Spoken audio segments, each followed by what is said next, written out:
Babasahin na lang natin 'to ha, kasi nga itong mga ano dito sa may Pilcoa, yung school diyan, naggawa pa sila ng talaga nung paint nila dun sa ano yung tungkol kay BP Sara. Nakakalungkot lang 'no, na pinag-aaral kayo ng gobyerno pero nakikisali kayo sa mga politiko 'no? Kakaiba din kayo, may tamang proseso. Bukod sa maraming gagawing mga panukalang batas, ang bagong Senado kailangang bigyan din ng sapat na panahon ang BP na sagutin ang reklamo sa kanya para sa due process. Ibig sabihin, may period halimbawa 10 to 15 days.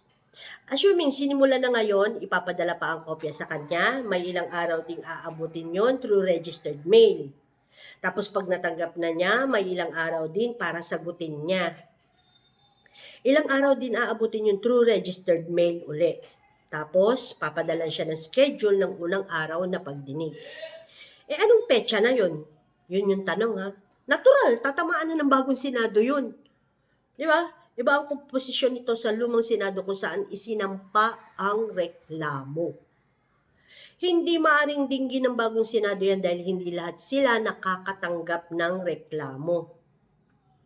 At lalong hindi maaaring maghain muli ng reklamo sa kapulungan ng mga kinatawan dahil malinaw sa konstitusyon na isa lamang sa loob ng isang taon, meaning next year na uli. Anong mangyayari? Di wala. Bakit kasi ang tatalino nyo, hindi kayo nag-aaral ng maayos? Rally-rally kayo dyan. Di ba? Ano din? Ay, naku, ewan ko ba? Ibabasura yan.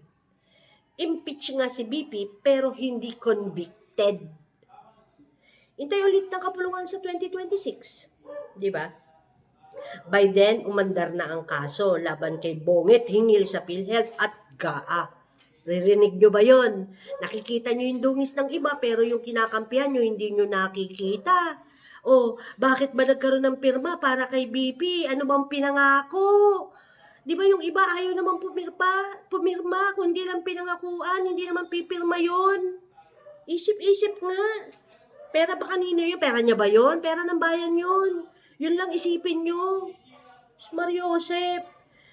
Kung ano man ang pasya ng korte, suprema, malaki ang impact nito sa posisyon ni Bongit sa ating pananaw, impeachable ang mga pinaggagawa niya. Yan ay kung hawak pa o hindi sa leeg ni Tambi ang kapulungan. Marami pa pwedeng mangyari, abangan natin yan. Ano ngayon ang mangyayari sa mga taga-usig sa kapulungan, kasabwat, mga pribado nilang taga-usig? Nga. Pwede pa ba silang dumulog sa Korte Suprema? Hindi. Dahil political question yan, hindi legal question. Hindi nangingialam ang korte sa usapin ng impeachment pie na hindi pa nagsisimula, lalo na wala namang grave abuse or of discretion amounting to lack or excess of jurisdiction. Usapin ng political branches yan ng pamahalaan.